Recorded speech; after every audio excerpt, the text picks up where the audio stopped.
Hello guys, and welcome to this video. I'm going to be showing you how to use objects around effects on Higgsfield AI, and I will show you what it means to have these effects done on your video. You can see large objects, large everyday objects would appear round about the central subject, and this is how to do it. First step, go to Higgsfield AI.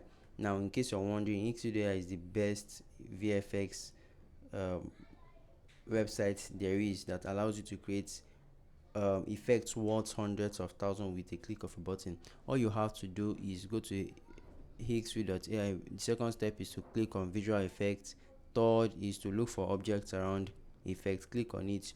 Fourth, you'll be brought to a page like this. You can click on any of them, or you can create your own custom objects around effects by clicking on generate.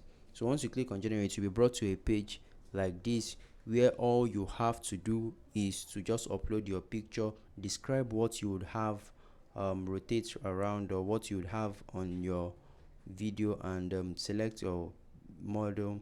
Then click on the generate button here, and within few minutes your video would be rendered in this area, and you can see samples of what I have created in the time past. So you can also create amazing videos like this. Let me know what you guys think about this video in the comment section. I'll see you guys in the next one. Do have a great day, and please subscribe to the channel as we're actively trying to grow, guys.